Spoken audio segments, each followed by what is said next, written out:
Song of Drums and Shakos. We went all mounted last time. Today, it's time for the foot sloggers. We're going all infantry. We are winding the clock back a few decades. We are going back to the Vendée. The good guys are over here on the left. Everybody on the table has a combat score of 2. That should make it a little easier on me. Now, the Vendée, there's no army list in this Napoleonic rule set, right? For fast play Napoleonic skirmish rules. Yeah, okay. A little bit before Napoleon, I used the Russian army list, and that allows me to field 2 units of pikemen. Yeah, they're improvised farm weapons. Having the pike means they have a, quote, better weapon, and they're going to have a +1 on all their combat skills. The big difference here is that the pikemen over here have a quality of 4, as do these 3 musketeers. These are the 3 shooty boys with muskets. The NCOs, see, musket for the Vendée, they're cool. And then this leader here, this fancy lad, must have served in the King's Army. He is going to be an infantry officer. He has a sword and a pistol. I think that's everybody there.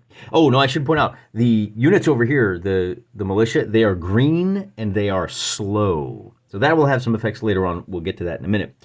But first, let me just point out that the leader of the French regulars, he is an infantry line leader. Again, he has a sword and a pistol. This one actually, he's wielding, what is that? He's got like a baton in his hand, but he's got a sword and a pistol, stat-wise. We're almost WYSIWYG. Anyway, the NCOs here, on this side, they also have swords and muskets. Well, these guys are pretty even. But notice that we've got 9 guys, right? Unit of 4, unit of 5. And over here, we've got 8 pikemen and 3. So a little bit of a numbers advantage, but with very little shooting on the part of the Vendéans, they're going to want to take cover. We do need to determine, for the sake of this scenario, who is the attacker and who is the defender. I'll move these guys out of the way and roll a simple D6, white for the good guys. Since there's more of the Vendéans, they're going to have the tiebreaker. Ah, see? Learning from the past. Ties are all the rage on this channel. What did I take? Did I call it or did I call it? Because they outnumber, the advantage goes to the Vendéans. They are going to be the attacker in this scenario. Let me tell you how it works. Then we'll set up the terrain, and then we'll start rolling them bones. Both of those forces are 400-point forces, so we can do a simple roll-off. Little editorial, this book is not that old. No slight on Andrea, but if you order this copy of the book, be ready to baby it, because the binding's already coming undone. A little disappointed. Lay out the terrain like this. Woods, woods, woods. See, we got a little tent, a little corral down here with the cows in it. I'm going to read you the description right here. The defender squad is guarding a corral with livestock. Attackers have been ordered to attack the area, thus depriving the enemy of much-needed supply. So the French regulars come in, they commandeer/steal a bunch of cows, and now we've got this guerrilla force that has, from a couple of villages around, that's converged on the area to deny these French regulars their feedstocks. Starve them out, baby. So what we're going to do is we're going to put 6 defender models on the table. One's going to bounce back and forth, long, long, long. 2, 3, and 4 are going to be circling inside this fence, and 5 and 6 will be standing guard at the gate to the corral. Everybody else is going to start. The leader and the NCO and the rest of the squad will be in here. Oh, are you limited to 1 NCO? I might be playing a little fast and loose with the stats here. Not worried about it. The attacker squad is deployed in any wooded area within 1 meter from the table edge. I think that means they all have to come in via the same woods. It's not clear whether you can split them up. I'm not going to do that. Just keep it simple. Special rules, it's nighttime. Shooting is limited to 2 long. We talked about how those guys move, and then it says that is until one of the 3 happens. An attacker's model enters the corral, because the cows get spooked. If a shot is fired, or a model on sentry is attacked in hand-to-hand combat, or an ambusher is spotted within 2 long. Now, there's no real rules for that. I'm going to say that spotters are facing in one direction or the other. After the ambush is revealed, defenders' models behave normally. No leader bonus while the models are on sentry until the officer or NCO come out of the tent. Inside the tent, they benefit from the leader activation bonus. That's probably going to be on the first action, right? 1 action. The first action is going to be to get out of the tent. You can move 1 short. After that initial action, the model can move, fire, attack as normal. As soon as the leader is out of the tent, his bonus applies to all models within 1 along as normal. The fence counts as light cover. Both the fence and the corral doors are closed. It takes an action to open or close them. If you want to climb over the fence, instead of moving medium, you'll move short. That's the only penalty. So I don't know if you want to open those or not. All right, victory conditions are going to be important. Normal rules and morale tests apply to the attackers. A little braver. The defenders test normally, but single models surrender with only 2 failures instead of 3. Ooh. Morale rules apply to the defenders. They take 50% loss. Morale failure movements must be done toward the fence, and I'm assuming this is the fence, not this low wall, okay? And then for leader loss, it tests the NCO first. On 2 or 3 failures, everybody's over. The game is over. On 1 or no failures, then you go around and test all the other models. That's a little different from the way the game is usually played. And oh my gosh, I've been talking for almost 5 minutes, and I just want to get these figures on the table. Here's our little corral. I only own 2 cows, but you can see our little sentries are there ready to go. Then the rest of the French that are visible, I've got a sentry pacing back and forth and the 3 over there. Sharp-eyed viewers will notice that my gate is actually a hedge. I don't have a gate figure. My terrain is a little lacking. And then I have a forest over there. And over here, instead of a forest, I went with tall grasses. We're somewhere in the Great Plains of France, apparently, somewhere on the prairie. But what that does is it gives me a couple of more patches of land. And as expected, I have put all of my Vendéens over here, down here in the bottom right-hand corner of the table. That way, my leader, and it can send his 3 musketeers up here to lay down some covering fire, while the 2 forces of militia start here in the corner and start making their way up. Now, I did leave a few winding paths through the woods at all, and I did that for a specific reason. In this game, when you want to move, if I'm moving this fella right here, the way this works is you use the measuring stick. So he's going to move 1 medium, and it says medium on it. So we touch the stick to him anywhere on his base. And then we leave the stick still, and he can stop anywhere along that line or anywhere on either side of it. And what that does is it forces you to move in a straight line. But if you want to come around a corner, and I really like the way this works. So if he wants to come around the corner of this fence here, it's not going to do him any good. I mean, basically, we can put the stick right there, but that's about as far as he's going to get. And then he has to use his second move to come along like that. You see? So that means that you can either barge through the woods, which forces you to move a short movement, see the short there instead, or you can take the winding path through, which takes you in a direction you don't really want to go. Meaningful choices are important. The attackers get the first move. We'll start with our leader. He is going to try to take 3 actions. He has a quality of 3. Looking for 3s or better. He gets a trio of them. Now, he can give orders to anyone within, with any group, to any group, within long and line of sight. These guys over here are out of line of sight. He cannot order this group. He can order the musketeers and the militia, and that's what he will do with his first 2 moves. So the way this works, the leader says, you 3 move up into the woods. They now get to take an activation, and normally their quality is 4, but because there is a leader nearby, that becomes a 3. And they say, we'll try to activate 3 times. They get a total of 2 activations, and that will allow them to move 2 short. So there's 1, 2, and that will put them here. Woods, you have to be on the edge of them in order to fire, or to see in or out. Now, they're not on the edge of the woods yet, so no one can see them. This group is also going to try to move 3 times. And so we roll, and they get 3 actions. Because this leader is moving medium, he is going to be able to move up to, oh, that's long. This is medium here. So he can move up next to his boss, and then he can move a second move. And I think we're going to wait right here with these guys because we want to play it a little bit cagey. They are still in base-to-base contact, but I now have one last group down here. The NCO is going to try... Oh, by the way, these guys actually had an additional +1 because they're being ordered by the NCO. Now, this group down here in the bottom, they have an NCO, but they all have to roll independently. So the NCO will try to move 3 times first, and he will, with his quality of 3... Wait, does the Vendée NCO? Yeah, he's got a quality of 3. So he says, cool, I will move 1 medium, 2 medium, and then I'll move a short. Well, let's see. Why would we do that? Why don't we move... medium.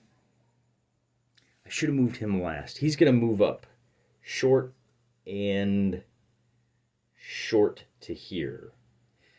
Then I've got 4 guys, and it doesn't matter which one moves, so I'm just going to roll 4 times. The first one is going to get 2 activations. The second one, and remember, when I roll 2 misses, that's the end of the turn. So one of these guys is probably going to bring up the rear. So we get 2 actions, and that means we're going to go medium, and we might as well bring them around this way. And then I have 2 more guys. We'll roll. We get a 5, 1, and 1, so this guy is going to move 1, and it looks like these farmers, this guy down here in the brown coat, he maybe has some brown trousers too, because he ain't into it. Okay, now, because everybody is long, within 2 long, or again, you can't see into the woods, I'm just going to roll for the sentries. I have 4 of them. They're each going to try to move 1 time. So I'm going to roll 1, 2, 3 for the guys inside, and I get a 6, a 3, and a 1, which means, oh, so this is interesting. These guys are not going to wind up marching in lockstep with each other, are they? They all have a quality of 4, so this first fella is the only one that's going to move. He's going to get up to here and say, hey, Jacques, what are you doing standing around like an idiot? Get marching or you're going to get in trouble when the ambush happens. Ambush? What ambush? And this guy's not going to move either. Now, what this means is these 4 sentries are not looking in the right direction. This is the only one that can see the attackers creeping up through the woods. So that gives our attackers a little bit of an opportunity. I'm going to start with the 2 guys that are off camera. The furthest away is going to activate once, and then this guy will activate as well. That means I'm going to be able to move them both up medium, and this guy will come up here to medium. Hey, fellas, wait for me. I don't want to be alone. It's a dark, scary night. Now I have these 3 guys. I'm going to start with the NCO, activates on a 3, so he can move short, and we'll bring him up to the edge of the woods right here. And then I've got these 2 guys who are going to try to activate each, and I get a 4 and a 3. So one of them will activate, and he's going to join his NCO in the woods. I think maybe, do we want to wait 1 more turn until the other guys can get, let's keep our NCO back. Now, when you're in the woods, you have a line of sight of short, so we're just going to hold tight right there. Likewise, I don't want to move these guys. Oh, you know what I didn't do last turn? My leader did not move, which means he probably could have given this guy a +1 to active. Oh, no, he didn't, because the guy was back there. All right.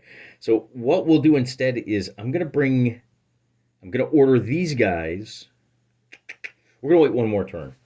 And that means I can roll for my sentries. I'm going to go 1, 2. Let me start with this guy this time. 1, 2, 3. Looking for 4s or better. 1 moves, 2 does not, and 3 does not. So this time, this guy is going to move to here. And then I have to check for the guy at the gate. On a 5, he's going to move short like that. And we'll leave him facing the direction he was. So if he moves next time, he's going to be looking this way. And what that does is it gives our Vendean farmers an opportunity to really get into position. I am once again going to move these 3 guys first. I'm going to roll 1, 2, 3. Looking for 4s or better. No, no, and yes. So now, Mr. Brown Trousers says, all right, I'm with you guys. And then I think maybe we'll go ahead and use this as a mobile reserve. We'll roll. I've changed my mind. I'm going to roll for this guy 1. He's not going to activate. And, oh, he does. He has a +1, but that means he needs a 3. And then I'll roll for this leader over here who will activate on a 3, and we're going to move him short. So he's going to stop right there, and now he's giving the +1 to activation to all of these guys on the next turn. Our leader now is going to, he can't see these guys, so he's going to go for 3 actions. He's going to get a 5, 1, and a 4, so he can take 2 actions, and that means we'll bring him up to right here. And he'll order this squad to race around the corner. Maybe we can stay out of his line of sight. What I'll do is give him an activation to see if he hears the sound of these guys laying in for an ambush. But first, let's roll to see if they activate. They are all going to activate on anything but a 1. They have a quality of 4, +1 for the leader, +1 for the NCO. And with 2 activations, they can go medium, but I'm going to force them to come around wide like this. They're still in base-to-base contact. Bit of a mob. They are militia, after all. But as you can see, they are now going to be able to get into hand-to-hand combat with this guy, but I'll roll to see if he activates on his turn. The last thing I have to do is roll for each of these guys, and they can't move as a group, so I'm just going to roll to see if they can get, and if they get to the edge of the woods, this guy comes this way, they're going to see him, so they're going to wait one more turn, and maybe I want my leader, that's pretty close to short, maybe I just cheat him over a little bit. Say, hey, GM, I wanted him to be within short so he can see these guys. In fact, he could even have moved short to right there, but then he wouldn't be within long of this group. So this group is just barely in long for next turn. So let's find out if this guy gets into better position to spot things on a 2. He will not move. And then we'll roll for 1, 2, 3 to see if these guys move. Looking for 4s. 1, 2, 3. So 2 and 3. What do we say? 1, 2, and 3. So 2 will move medium to here. 3 will move medium to there. And now we check to see if this guy notices that he's about to get bushwhacked. Although they're not in the bushes, they're in the grass, so I don't know about that. But this guy here has a quality of 4. So on a 4 or better, he will notice. And he will turn to see these guys, and on a 1, he does not. He's asleep at his post or at his hedge. Welcome to the land of imagination. If you can't imagine this is a gate, I don't know what to tell you. Now it's the Von Dayen's turn one more time. I mean, not one more time. They'll probably get another turn after this. The leader says, I want to take 3 actions. We're springing our trap. He gets 2 actions, and he says, I'm going to order these guys. I'm going to order, well, which one do we want to start with? I am going to order these guys to move to the edge of the woods and open fire. So they're right at the edge of the woods. They're going to be at -1 if they're shot at. And I tell you what I'm going to do. I'm going to rule that the edge of the woods... they're going to fall over. It's going to be a pain. I'm going to tuck them kind of under the terrain feature. So, he gets 2 actions. I'm sorry. I lost track of where I was. Luckily for me, I can rewind the tape. They actually need to dice to see if they activate. They're going to be at +1. That means they're activating on 3s. I get a 2, 3, and a 6. They can take 2 actions. So they can move to the edge of the woods. And then they have one more action. They can open fire with their 3 muskets at this sentry right here. Because these guys received a volley fire order, and because there's 3 of them, they get this target gets a -1 for each additional figure past the first. They are at double range. So muskets have an effective range of long, and if we measure 2 of those, now, normally you would be at -1, but muskets get a +2 when they fire. They're the powerful weapons here, after all. So they're going to be at a total of +1 to the red die, +2, +3 altogether, because they have a combat score of 2. So the red die is at a total of +3. The blue die normally would be at +2 for his combat score, but because of the volley fire, the blue die is going to be at +0. So it's a total to the die scores of +3 to the red die. And with a result of 9 to 4, that's a double up, and that means this guy has been shot in the back by these cowardly Von Dayen farmers, although he is a dirty, no-good cow thief, so maybe that's what he gets. That's their 2 actions. They are now out of ammunition, and I'm just going to put the 1 blue chip. It takes 2 actions to reload a musket. That could be a problem. Then our boss man used his second order to say to these guys, hey, go get stuck in. So these 5 militiamen have the benefit of the NCO. As you can see, they are 2 moves away from him. They have to be successful on all 3 of these activations in order to get into combat with him. So this may have been a mistake. And with a 1, 2, and a 4... raggy indeed. They are going... Wait, the 2 is a success, isn't it? Normally they're activating on a 4. You use the worst quality. But because they have an NCO with them, they're going to be able to move twice, and they are just going to dogpile. Wait, can you do... Am I doing this right? Can you do that?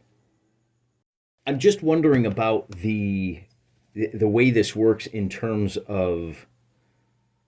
can you order a mass charge? Now, the other question is, they were back here. They are within medium. The models move individually, so I'm going to put 2 of these guys in contact here, and I'm going to put 2 in contact here, but our NCO is going to hang back. He's ready. I don't know if he can give a regroup order, but if we hang him back here, then he's going to be ready to move over into this area. We're going to trust our 4 militia guys for now. Bear in mind that the leader has used both of his actions. So I now have this group over here where I've got the last of the NCOs with the last of the militia guys. Get them in focus. And the NCO gives everybody within 1 short move of him, which is pretty much all of these guys, a +1 to their activation. So that being the case, all of these 4 guys are going to be activating on a 3 or better. I'm going to roll 1 action for each of these 4. 1, 2, 3, 4. 1, 2, 3, and 4. So 2 and 3, 1, 2, 3 are going to be able to make a medium move. We're just trying to get these guys into position to assault the camp.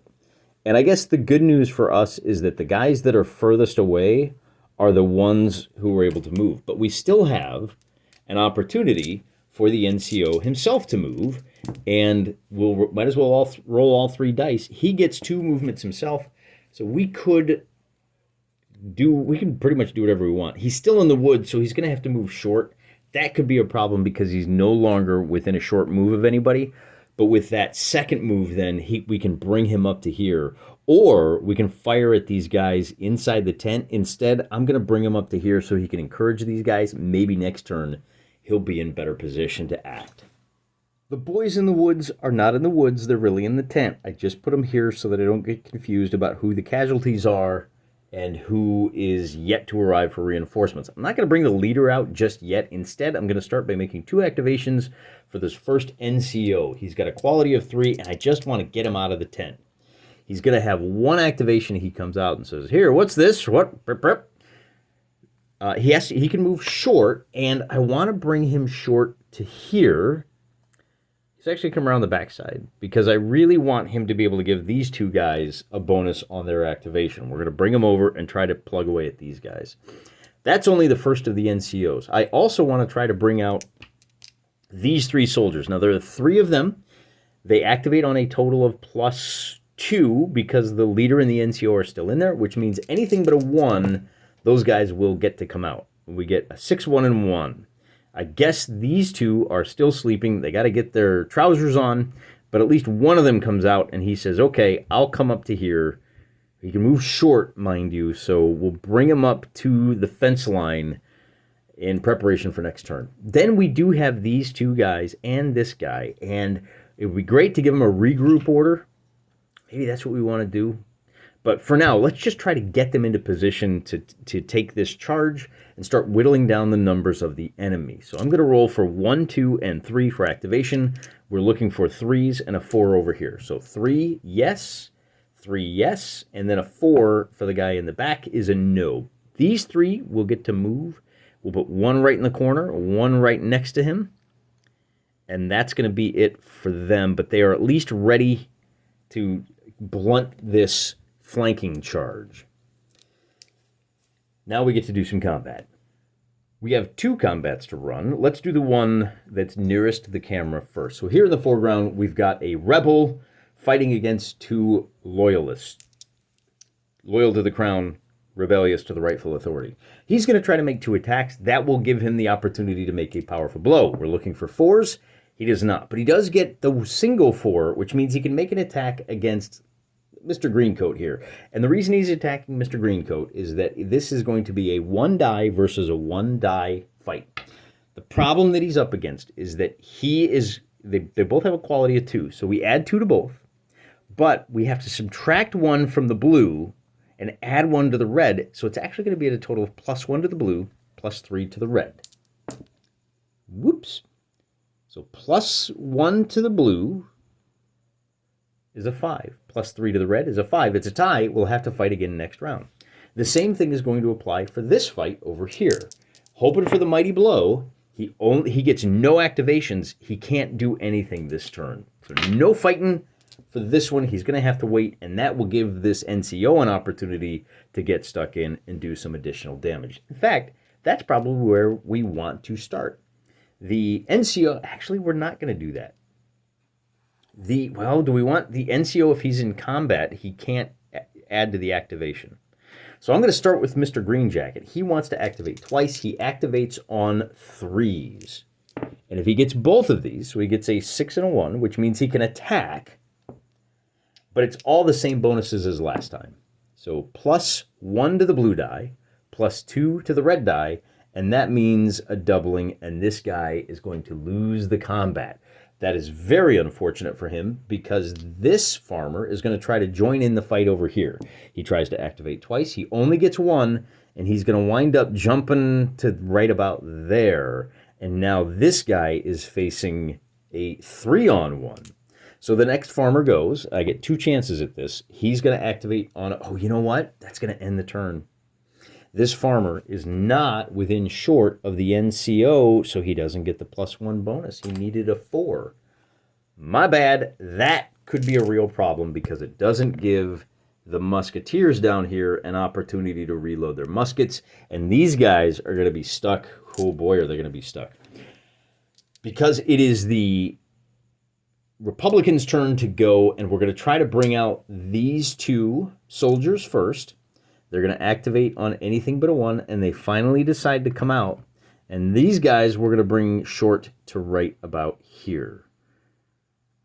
Then I'm going to try to bring one of the NCOs out. On a 5, he will come out. Ta-da! And he can move short, so we'll bring him to here. Remember, he has a musket, so we could shoot.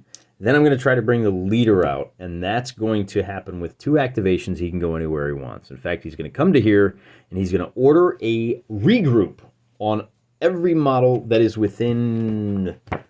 Oh, what's the rule for regroup? He's going to try to form line for these guys. This means that every model that is within long of him can make a move to get into contact with each other. That will allow them to conduct volley fire. Any model that hasn't moved already. So that includes the NCO. So I'm going to roll 3 dice for each of these guys. And I think the way this works is I don't fail on a 2. I have to fail on both of these. It's a group activation. So I roll for the whole group. And I'm going to roll 3 dice with a +1 for the leader, +1 for the NCO. Anything but 1s is an activation. So we get 3 actions. Now we can't shoot, but we could reload. That's not going to be the case here because this guy, this guy, this guy, and this guy are all close enough.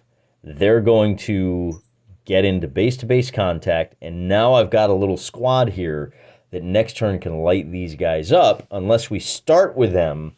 But that could be bad because we got to worry about these guys over here too. Not only that, I almost forgot, this guy still has an opportunity. He's the last model to activate. He's going to try to activate 3 times. He only activates on a 4. He does get the attack off, and let's see what he can do. Now, this time around, remember, he's fighting, we'll go with Mr. Green Jacket again. So he is at a total of +0 for the blue die. The red die is at a total of, it's going to be +1 for the better weapon, and that's going to be it. So we get a 6 to a 5, and because the number is odd, this model has to recoil. So the French soldier is going to recoil over the fence. He takes a leap. But something special happens here. This is called a free hack. Each of the 2 surviving models gets to make an attack against him, and I think all of the normal rules apply. So the red die will continue to be at +3, the better weapon, +2 for the combat skill, and the guy that's running away is still going to be at +0 because he's outnumbered by 2 guys. So we roll for the first one, and we get a +3 is 9 to 3. That is a crushing blow. Now, if any friendly models were green, I think I did this wrong in the last video, green models, which is these guys, if they witness this happen, they immediately have to make a morale check. They do not like seeing people getting spit roasted like that. So they make a morale check or they'll run away. It's everybody within line of sight and long. That's not the case for Army regulars. They're well-trained, well-drilled. they're okay with that. That's the end of the rebellion turn. Now the King's Good Men Dulua get to try to activate. And we will start, I think, with these three guys over here. I'm going to roll 1, 2, 3. I'm just making one activation, looking for 4s. 1, 2, 3. So 2 of them get to move medium, and we'll bring them here. And we'll bring this guy to here. And then I have this guy is going to be making 2 activations, successful on 3s. He fails both of those, and that is going to be, come on, Mr. Green Jacket, what are you doing? That's going to be the end of the turn for the Rebels, and that was probably a big mistake. Probably should have just rolled the 1 die or waited to the end. Probably should have focused over here where the real action is, because the Republicans are not going to make that same mistake. In fact, we're going to have some fairly serious volley fire over here, aren't we? We will start with the leader, trying to make 3 activations. He's going to get 2, and that means he can give an order to this group. They are close enough. They're within line of sight. They're going to roll all 3 dice. They're going to be successful on anything but a 1. They'll get 3 actions. That means we can fire and reload. This is a special action that has some special rules. If you have 2, 4, or 6 models, oh, I have 5, that are aligned in rows of 2, then the front half can fire. It's a volley fire. But then they can immediately pass their weapons to the guys in back, and that means the guys in front still have loaded weapons. I can't do that. Instead, I'm just going to have to use all 3 of my activations to fire. I think I can use aimed fire in this case. So this is going to be pretty brutal, because when you use 2 actions to fire, oh, you can't fire and reload on the same action, by the way. When you use 2 actions to fire, we got some issues here. We're firing at this guy. He's going to be at a total of -4 for the 4 extra guys that are firing, which puts him at a -2. So this lead guy, oh boy, he was the one that didn't want to do this at all. He is going to be at a total of -2. This die is going to be at a total of +2 for the combat, +2 because we're muskets firing at short range, +1 for the, what amounts to first fire. So +5 to minus, what did I say, -2? Oh boy. So +5 is a 7, +2, so that's a 7 versus a 3. That is a double and up. It is not a gruesome kill.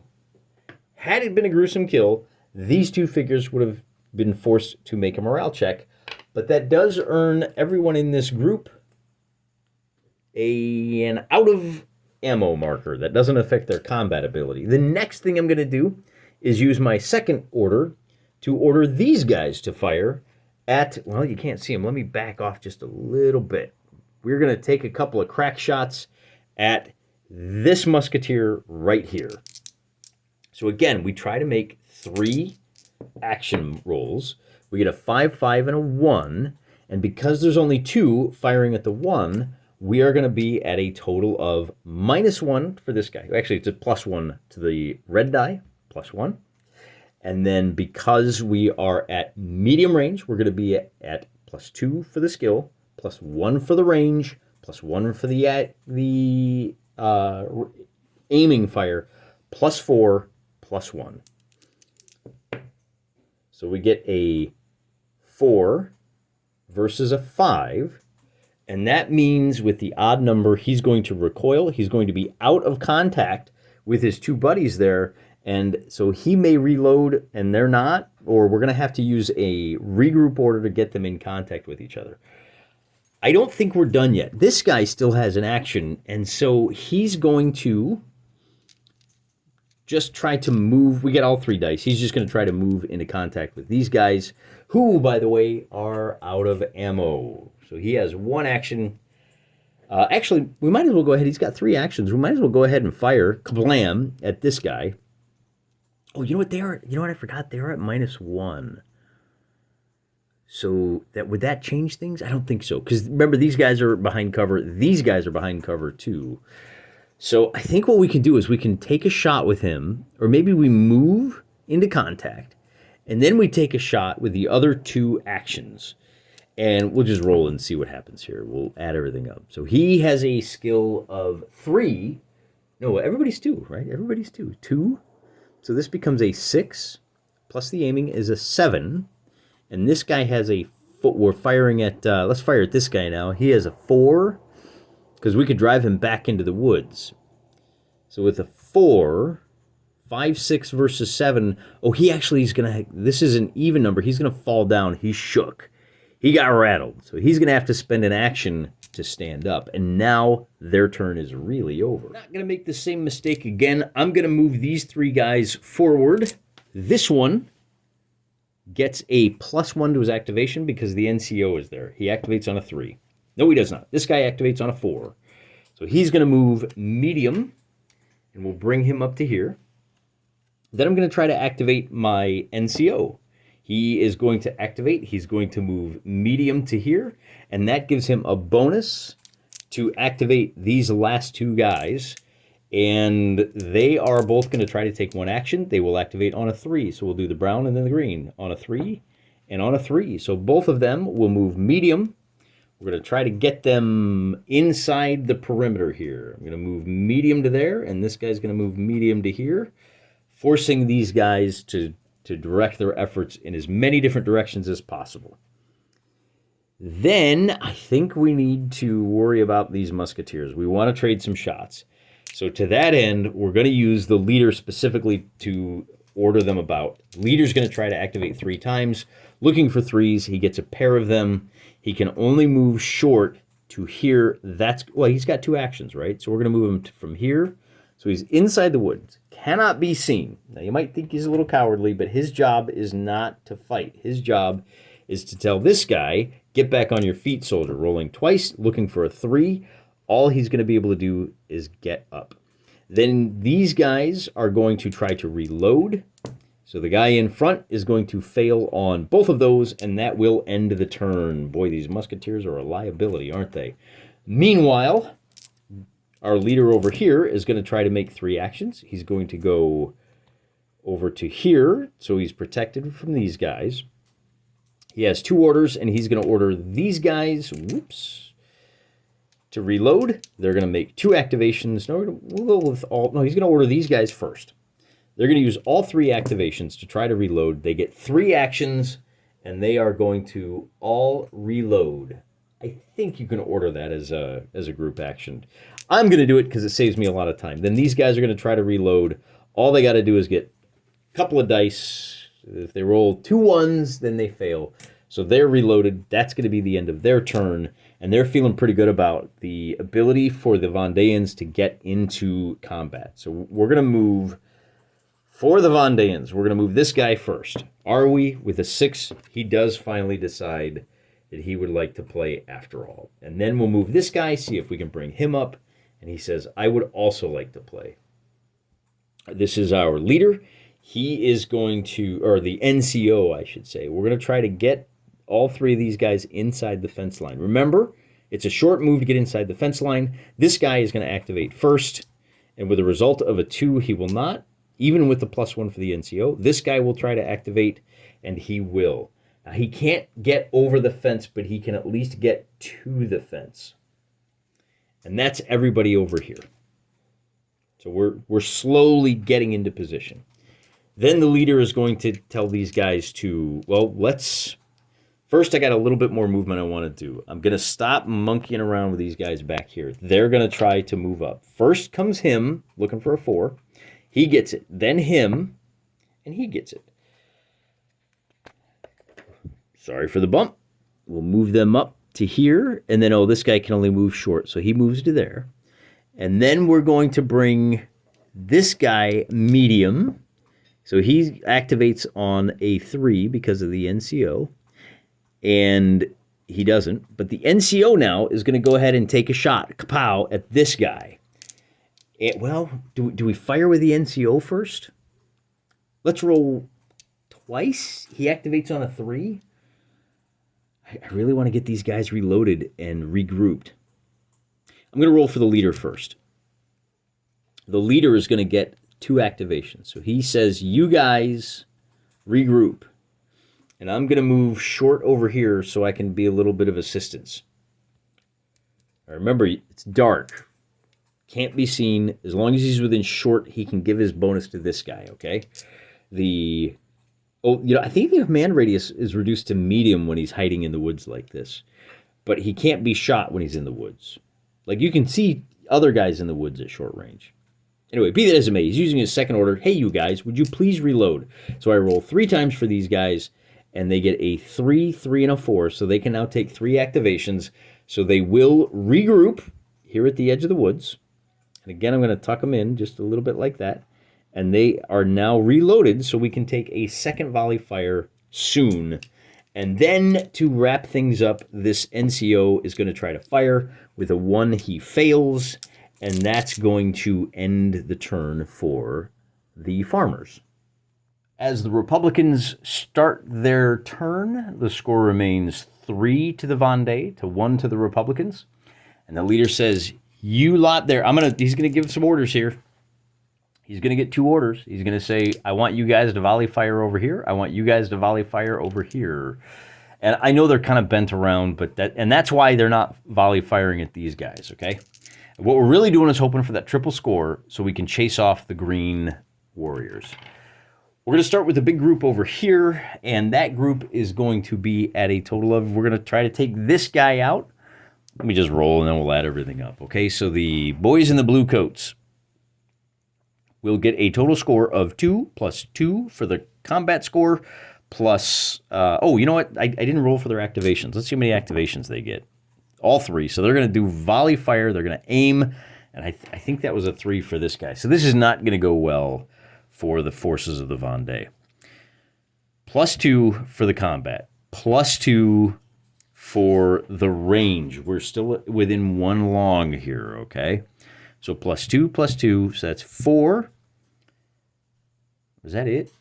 And then 5 for the aim. So total of 5, and this doesn't look great, but he is at a total of -4. That means this is going to be a triple kill. Kapow! They tripled up his score. He got a negative score, which, when you've got that many negatives, they just turn him into fine red mist. The problem that the farmers have here is that, oh, look, 1, 2, everybody that was in long, so that's going to be this guy, and all of these guys have to now make morale tests. We are going to start with this guy, because he gets the benefit of, now here's the good news. They're all within medium distance of the leaders. They're all at +1. So he is going to be at a total of +2. We make 3 checks. And even with the +2, he's going to take 1 move towards the nearest table edge. He's going to ease on down the road with his back to the action. Then we're going to roll for this NCO. And he's going to get a 5, 2, and a 1. And that means he's going to move towards the nearest table edge. He has a skill of, what was his quality? 3 plus 1. So he's going to retreat 1 medium move towards the nearest table edge, just like the buddy. So we got 2 guys headed out. And then we have to check for this guy, who is only going to be successful on 3s or better. So he's going to succeed twice. And with this 1 loss, he is also going to run for the nearest table edge. So they're kind of regrouping well out of the way here. You can see him over there. If they get shot at and run again, they'll race right off the table. I do need to roll for this guy, who may also be in trouble. With a 4, 4, and 5, he's going to pass all 3 checks. He says, I knew that guy. That guy was a jerk. That guy bullied me in high school, so I'm kind of glad to see him shot up like that. Something like that. The 17th century French version of the thrill killer in the high school. I don't want to say it because YouTube gets a little bit hinky. I got to drop down a time to reload marker. That was just this unit right here. Then these 3 guys are going to open fire at the musket boys, and they roll for activation. They're going to get 2 of them, and that means they're going to have aimed fire. They are firing at long range. Ooh, they fire at the guy right there. We'll call it long range. Now, they're at -1 because these guys are in the woods. Okay, so we factor that in. So the boys in blue are going to be at a total of +2 for the skill, +2 for the muskets, -1 for the range, +1 for the aiming, so that's going to be a total of 9. These guys are going to get a 6, and he's going to say, oh, with the even score, I think I'll just lay down and take a little nap. Ducks back into cover. And then that is going to be it. Wait. He's actually at -2, isn't he? I forgot because it's volley fire. That means this was a 9, and this 4 is actually a 2 because of the extra 2 shooters. They're at -1, and that means this is a tripling. So not only does this guy go bye-bye, but his 2 buddies have to make some morale checks. So the guy in yellow is going to make all 3 of his. Remember, we're looking for 3s or better. That leader is close enough. The other guy with the 2 failures, he will run to the nearest table edge using both of his actions. So there's 1 to there and 1 to here, and he's going to join his friends on the road to Safety Town. Hey, they're guerrillas. This is hit and run tactics. Turns out running is a part of hit and run. Our leader still has 1 more action he can do, but he's only got a pistol. There's not much he can do about that. He may wait until the perimeter is breached and then start blazing away with that. Play now kicks over to the Von Dayens. And remember, the Von Dayens are trying to get these guys down to 50%. If we can knock off, there are only 3 wounds, 3 guys down out of the 5, 6, 7, 8, 9, out of the 12. So they got to eliminate 3 more guys to really force that morale check. That being the case, we're going to start off, as one does, with these 3 farmers trying to get inside the perimeter. 1, 2, and 3, activating on 3s. 1, 2, and 3. So number 2 is the only one who's going to make it into the fence. Oh, wait a minute. 1, 2. Actually, he's not even going to do that. He's going to make it to the fence. And then our NCO is going to go ahead and use his musket to shoot at this guy. The NCO has a quality of 3, which gives him a little bit of extra bonus. I should probably roll to activate him, shouldn't I? So he's going to roll 2 dice to activate. He gets both of them, and he was back here. He is within 1 long, so he's going to be at a total of +2 for the range, +3 for his skill. He's at +5, and because he aimed, he's at +6. So +6 here, +2 here. Oh, but he's at -1 because he's firing across the fence line. So it's going to be a total of +5 to the red die and +2. Okay, so that's just going to be a miss. That's about as bad as you can get it. So the NCO now has discharged his weapon, and he's going to have to use 2 activations to recharge it. I don't know if that's going to happen in this scenario or not. This guy, way over here, is going to try to catch up to his friends. He needs a 3 to do that, and he fails. These 4 guys over here now recover their nerve. They say, oops, wait a minute. Sorry, I guess there's a couple of us after all. So what are we going to do? And the answer is the leader is going to try to give them a regroup order. So he takes 3 activations, and he will use 1 of them to get out of the woods and 1 of them to get into the center here. And he's going to do that because that means he is going to be within short of all of them for when he gives them their order to say, why don't you guys group up? And then they get to make 3 activations. And that means with all 3 successes, it's actually going to be 1 to regroup and then 2 and 3 to get up to here. And we have 2 more guys that can activate. This one and this one. And so I'm going to start with the one nearest to the target. He's going to open fire. He's only going to get 1 activation that will allow him to shoot, but it won't be an aimed shot. Weapon discharged. So he will be at a total of +1. Oh, wait a minute. We got to check the ranges. Remember I said they're in... this guy now is within, we're going to call it within short range, within 1 range band. So he's trying to shoot at the NCO. The problem there is the NCO's got a skill of 3. So the NCO gets a 5 altogether. So that's a 5. Now he is only going to be a +1 altogether. So that's going to be a 7. But that will be good enough to knock the NCO over. He's going to have to, his weapon is discharged. He's going to have to stand up if he wants to play. So we'll take it. We have one more action here. This guy is going to shoot at the nearest figure. That's going to be the guy here on the right. He takes 3 activations. He's at +1 because the leader is nearby. Oh, I moved the leader up. This guy should be here. This guy should be here. So the leader is close enough to give him a +1 to his activation. He will have 3 actions. And so we'll go ahead and why don't we just say, oh, you know what? If I got 3 actions, I'll move up to here. And that way I can blast at short range. He's at a total of +3. It's 4 altogether, -1 for the hedge. And the guy he's shooting at is at +2. You know what? I forgot. He's taking an aimed shot, so he's actually going to be at a total of +4. 2 for the skill, 2 for the musket, and then the aim shot negates that. So he will have a result of a 7 to an 8, and that means that his little musket fire didn't do him any good.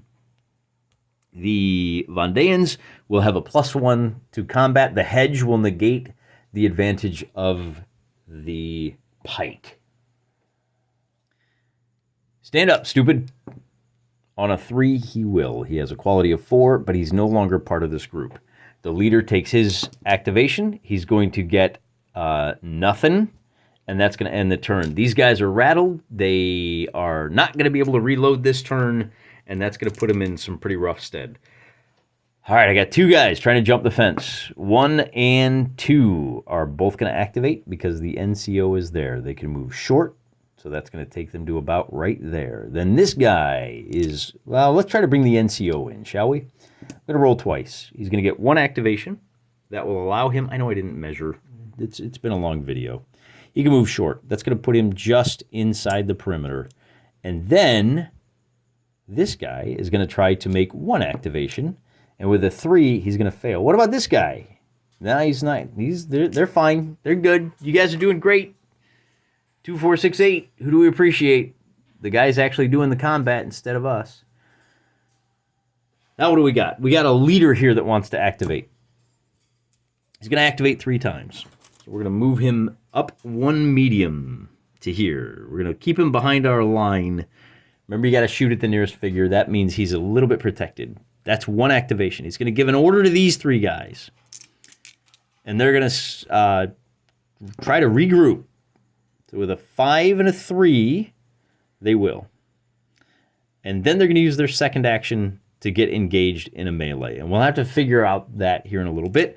But I'm going to roll. They don't have any attacks, but at least these guys can't shoot at them and they can't be shot at anymore. So now I have to roll to see if these guys can react, can reload. I'm going to roll to see if this guy reloads first. He's going to get the powerful 17. He's going to reload, and he's going to stay in cover. And then this guy probably could have used those 3 activations. With 2 actions, he is also going to reload, and then he's going to join his friend in the woods. He's just going to sneak in, and that is going to end the turn for the Vendéans. Looking to score some casualties. We're going to bring this guy with an... Actually, we're going to activate... Yeah, we're going to activate this guy first. He's going to try to activate twice. He's only going to get 1. That means he's going to get stuck in, and then he's going to pause over here. The second guy, now because he's within short of his NCO and along of his leader, he activates... Oh, you know, he does have 2 actions. That means we get to do a fight. And that means that the blue-coated guy is going to be at +2 to a +3. And with a 4 to an 8, that's a double up. Kablam. 1 more farmer is down. And let me check here. What are we at here? That makes the score 4 to 3 in favor of the Bluecoats. Then this guy is going to try to activate. He's going to be at a total of, is he within short of his NCO? I would say he is. He's going to activate on 2s. We're going to give him 3 dice. He's going to get 2 activations. He's going to be able to move into contact with this guy. And I know the terrain's a little bit funky there, so I just moved him to where it was convenient to see. And once again, it's going to be, I kind of feel like I could do this a little bit differently, but I think it's fine the way it is. Really, he probably stops right here. Oh no, on second thought, he has to charge the NCO, doesn't he? Yeah, because you have to charge the nearest figure. I cheated a little with that guy. Don't tell anybody. And that's going to be a real problem for him because the NCO is going to be at a total of +3, whereas he's going to be at a total of to 6, and he's going to be at a total of, well, he's got the extra +1. So it's going to be 6-4. The winner rolls an odd, and that's going to push the loser back, and so the NCO is going to have to squeeze back a little bit more to the other side of his disc, and that's really going to end the combat over there. Except this NCO says, hey, I want a slice of that action. I'm going to go one-on-one, and they both have muskets. So does he get the activation that he needs to do that? Oh, yeah, he gets 3. So he's going to be at a +1. In fact, he might even be in a better position. They both have, oh, you know, this NCO, oh, this NCO has a sword versus a sword. This NCO has a sword and a musket. So he's actually, does he have the better weapon? Yeah, swords are better than muskets. So whether it's a sword or a pike. Okay, got to remember that. The pike is still better than the sword, though. Point being, both of these guys are at +3 on their combat roll. The power blow means that the farmer is actually at a +2 total. So +2 on the red die to +3. So 7 versus 3. 7 versus 5 means with the odd number, this NCO will be pushed back to like right about there. So it's pretty close to the cook pot. You like a little cook pot? I replaced a little fire pit. I figured these guys are a little more advanced, a little more fancy, a little more schwanky, and also I want a little grass on my desert field there. All right, now what do we got here? We got 3 one-on-ones. This is the NCO over here, or do we? We're going to break this up into a couple of different combats. We got an NCO down here and an NCO up here. And it's going to be a 2-on-1, a 2-on-1, and a 1-on-1. And that's how we're going to do it. So I'm going to start up here at the top. NCO versus the pike. The pike is at +1. But the hedge negates that. So it's going to be 3 to the NCO. So 3 to the blue die, 2 to the other. 6 versus 4. And that means with the winning die, he's going to be pushed back. Then it's going to be 2-on-1 here. And the red coat this time is going to be at an 8 versus a 4. And so he doubles, and he's going to knock out his opponent. Oh, yeah, because that's just straight up how it's going to be. Okay. So that's number 4. 2 more kills, and the Vendée's in good shape. And what that does is it means that our NCO going up against this guy is going to have a total score of, oh, but he doesn't have the pike. Oh, he does have the sword, so it's still a better weapon than this fella. That means that he is going to be rolling a, let's see, it's going to be, so the hedge negates. So the NCO is going to score a total of 6 versus 6. That is a tie score, and that's going to end the turn. The Vendéans. We want these guys to volley fire. So we start with our leader, who is within long, and he can use his one order. Now remember, with the 2 snake eyes, he fails twice. But he can use his order to order these guys to volley fire against that leader over there. They make 3 activations. They get a 5-5 and a 1. That means they can fire with an aimed shot. It negates the cover. They are still at medium range, so they're at an additional +1. So they're going to be at a total of +3 versus the leaders +3. But the volley fire, right, the aimed fire negates the hedge. The volley fire means the blue die is at +2, the red die is at +3. The red die gets a 5 versus a 6, and they're going to miss the leader. Boy, they really needed that. If they'd been able to take him out, it would have forced a huge morale check that might have ended the game. As it is, we have to look at a couple of different ways to do this. Do we want to do this fight first? Well, first let's try to bring these 2 stragglers into position. We got 1 and 2. So 1 and 2, they're both going to move medium. Now at short, he can't get over the hedge, but we'll at least be able to bring them up here to the gate. Oh, we could have opened the gate to negate the hedge on those guys, too. Maybe that would have been a better way to go. As it is, things are getting really crowded in there. Let's look a little closer at the camp. To speed things along, I'm just going to do 3 activations across the board. I'm going to start with my NCO trying to take out this NCO. Well, yeah, he's the closest, so this NCO is going to try to take out that NCO. He gets all 3 actions, so he can move into combat, makes a mighty blow, and that means they're both at a combat skill of 2, as I said. Oh, yeah, I think I messed that up. I keep thinking the leaders have a better combat skill. But with a mighty blow, the red die has just a +1 to it now. So the red die gets a 5, the blue die gets a 5, and that's nothing. Then this guy is going to try to get stuck in with all 3 dice. He gets 3 activations. Same rules apply, except for the guy he's charging is at +1, so the red coat is at +1. Oh, but it's a mighty blow, so that's negated. So this means it's going to be a +2 to a +2. With the winning die being the red and a 6, we knock him down. And this is where you want to bring your numbers to bear. We have one more guy here who's going to try to move up. Now, we should have done him first, shouldn't we? He's going to get 2 actions. So he will be able to move into contact with the Vendée NCO. And now the Vendée NCO is going to be at a total of... he's got the better weapon, sword versus musket. But he's at -1, but he's at +1, so it's going to be a 2v2. And the blue coat is going to get an 8 versus 4. That's going to double up, and the NCO is going to go bye-bye. That is number 6.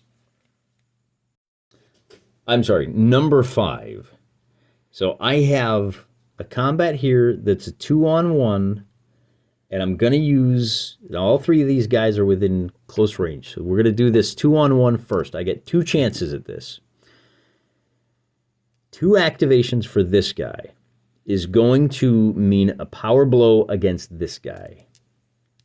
We roll the dice, see what it looks like. The red die is going to win. He is going to be at a 7 versus a 4, and that means he's going to knock this guy down. The second attack is going to be made, and this is a 1v1, and that's going to be with 2 activations, because the NCO is still on his foot. That's going to be a power blow again. And the red die is going to be at +2. But because of the power blow, he's going to have a result of that's going to be actually only a +1. So 5 versus 7. And that's going to, with the blue die being the winner, at odd, it's going to push him back 1. And that gives us a 2-on-1 against this NCO. This last guy in line is going to activate with 2 activations. He can make the power blow. So we roll to find out, and we're getting a lot of like mid-range results here. So this will be a total of 4, given the power blow. This will be a result of a 6, because he won. This guy is going to fall over, and now he's facing a 2-on-1 against these guys. That being the case, our leader is going to push up to the front. He's going to get 2 actions, so he says, now I'm going to attack this guy on the ground with my 2 friends, and that means bad news for the guy on the ground. He is going to be at a total of 0, so he gets a 3. The leader has a sword. The defense negates that, so the 5, 6, 7 means we double up, and that is going to be the 6th fatality on the part of the guys in blue.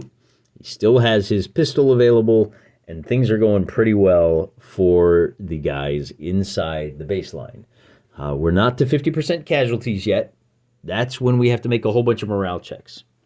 Remember that we have 5 down, and we've still got 1, 2, 3, 4, 5, 6, 7, 8 on the table. So we need to get 2 more casualties by the Royalists for that to happen. Then these 2 guys down here... wait, whose turn was it? That was the blue guy's turn. That's over. So now... wait, this guy has... did this guy... he fell down on that one. So now the guys on their feet get to go, and I'm going to start with... this guy over here is going to get no activations. Okay, now these 2 guys are going to go. The first guy is going to activate, and he's going to open the gate. So I'm just going to take this out. Then the second guy is going to charge, And I'm going to use all 3 dice. Because if I get 2 successes, which I did, that means he can move into position and he can fight this soldier. And now, without the fence in the way, he is at a definite +1. And that's going to be the difference between knocking this guy down and not. Unfortunately, his friend doesn't have any movement left. So that takes us over to these 2 guys are going to try to reload. The first one will, and the second one will not. So I can do that. And on the next turn, the guy in green is going to be able to fire into the fray. In the meantime, I've only got 2 more of these farmers on their feet. And they're going to have to do 3 activations. They're at +1, so they activate on 3. The first one is only going to be able to move. And I guess what we really need to do is drop our measuring stick, and we're going to race around to the fence. Hey, we can get in here, but with 2 failures, that ends their turn. That gives the guys inside the perimeter a respite. The guy on the ground tries to stand up. Whoops, let me re-roll that. With a 6, he will stand up. And then the leader decides, I'm going to give you guys a regroup and reload action. He gets 2 activations. So he will order the rest of these guys with his first action, and then he's going to fade back to here for safety. And so they are going to be able to activate all 3 times. They are going to rally on this guy. They're going to reload. That'll be the end of the turn. We're getting ready to win the firefight over there, but now we got some complicated stuff going on down over here. It looks like just kind of a massive scrum, doesn't it? I'm going to try to stand this guy up first. With a 2, he will not stand up. Then this guy is going to try, and with a 4, he will. That's all he's going to do. Remember, he's unloaded. And then I have an NCO who's the last activate. He says, I'll make all 3. He's only going to get 1 activation, and that means he is going to be able to do just 1 thing, and that is... I guess we'll get into contact with this guy. I like them odds. But he doesn't have any actions, so he can't quite win this fight. Meanwhile, the Vendéans decide they're going to attack this. Well, first we have this guy here. And we'll deal with that later. This farmer is going to try to move into contact. He rolls 3 times. He gets no activations. He's not going to do anything. That will end the turn. I really wanted to kill this guy on the ground. Probably did that wrong, didn't I? That means our leader is going to take 3 actions. He's going to get 2 successes. He will order these guys to fire here. Now this is probably better than you realize, because this guy over here is at a total of -3. He's going to be at a negative score. Well, actually, he's going to be 4. He's going to have a score of 1. Then these guys firing at him are going to be at a 3. That's a tripling, and that's going to be a gruesome kill. That means the leader now has to make... I should check my distances here. He was standing there. The leader has to make 3 checks. He fails twice, and because he failed twice, he's going to move 2 times. He says, I've had enough. He's off the table. And that is going to end the game. I can make morale checks for each of these guys. I'll show you how it works, but it's been late. It's been a long one. So this guy has to make 3 morale checks. If he fails 2, then he's going to move twice, and that will take him off the board. We are well past the point of being able to salvage anything here. This guy is also, he's going to fail once, so he's going to run away to the nearest table edge. And then we got 3 more guys. If they fail all 3... So this guy, remember they have a quality of 4. So this guy is going to run towards the nearest table edge, which puts him off your screen. And then I have 3 more guys. He says, I am committed. He says, I'm out. And then this last guy right here, rolling 3 times. He's also highly committed. But we only got 4 left on the table. I think it's pretty clear that this guerrilla attack did not work. Maybe while the attack was going on, they had some friends over here in the dark of night, spiriting this stuff off, stealing back what's rightfully theirs. So but still, with a massive loss of life on the part of the royalists, this is going to be a significant victory for the Bluecoats. Man, I'm tired. That was a long one. Thanks for sticking with it. Those of you that fast-forwarded through, I can't blame you. whole lot. I don't know that once you get 12 figures on the table like this, I don't know how well this game works. I'm exhausted. But I had a good time. You know, time with you, always well spent. I'm grateful for you. I appreciate you. Until next time, I'm praying for you.